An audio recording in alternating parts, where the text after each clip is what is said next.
బాగీతో బయటికి వెళ్ళిన పిల్లలు భయపడుతూ ఇంటికి తిరిగి వస్తారు.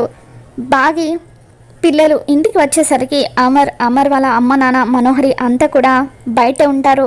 కార్ దిగగానే పిల్లలు భయపడుతూ అమర్ దగ్గరికి వెళ్ళి అమర్ని హక్ చేసుకుని డాడీ డాడీ అంటూ ఇక అలా బాధపడుతూ ఉంటే అప్పుడు అమర్, నేను ఇందాకటి నుండి ఫోన్ చేస్తున్నాను, ఎందుకు నువ్వు ఫోన్ లిఫ్ట్ చేయడం లేదు అని చెప్పి కారులో నుండి కిందకి దిగిన బాగీని అమర్ ప్రశ్నిస్తూ ఉంటాడు. బాగీ ఏం మాట్లాడకుండా భయపడుతూ అలా నిలబడి ఉంటుంది. ఇక ఆరు కూడా కారు వెనకాలే నిలబడి అమర్ మాటలు వింటూ ఉంటుంది. ఇక ఆ తర్వాత అమ్ము అక్కడ లేకపోవడం చూసిన అమర్ ఇంతకీ అమ్ము ఎక్కడా అని చెప్పి అడుగుతూ ఉంటాడు. బాగీ భయపడిపోతూ ఉంటుంది. మనోహరి బాగీని నిలదీస్తూ, చెప్పు మిస్సమ్మ, అమ్ము ఎక్కడా?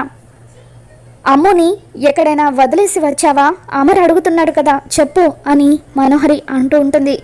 నిన్నే అడుగుతున్నాను, చెప్పు మిస్సమ్మ, అమ్ము కనిపించడం లేదేంటి అని చెప్పి అమర్ బాగీ దగ్గరకు వచ్చి అడుగుతూ ఉంటాడు. ఇక అలా బాగీ భయపడిపోతూ, అమ్ము చాలాసేపటి నుండి కనిపించడం లేదండి అని చెప్పి బాగీ అంటూ ఉంటే ఇక అప్పుడు అమర్ ఒక్కసారిగా బాగీ చెంప పగలగొడతాడు. అలా అమర్ బాగీ చెంప పగలగొట్టడంతో ఆరుతో పాటు అమర్ వాళ్ళ అమ్మ నాన్న రాతడు వీళ్ళంతా కూడా షాక్ అవుతారు.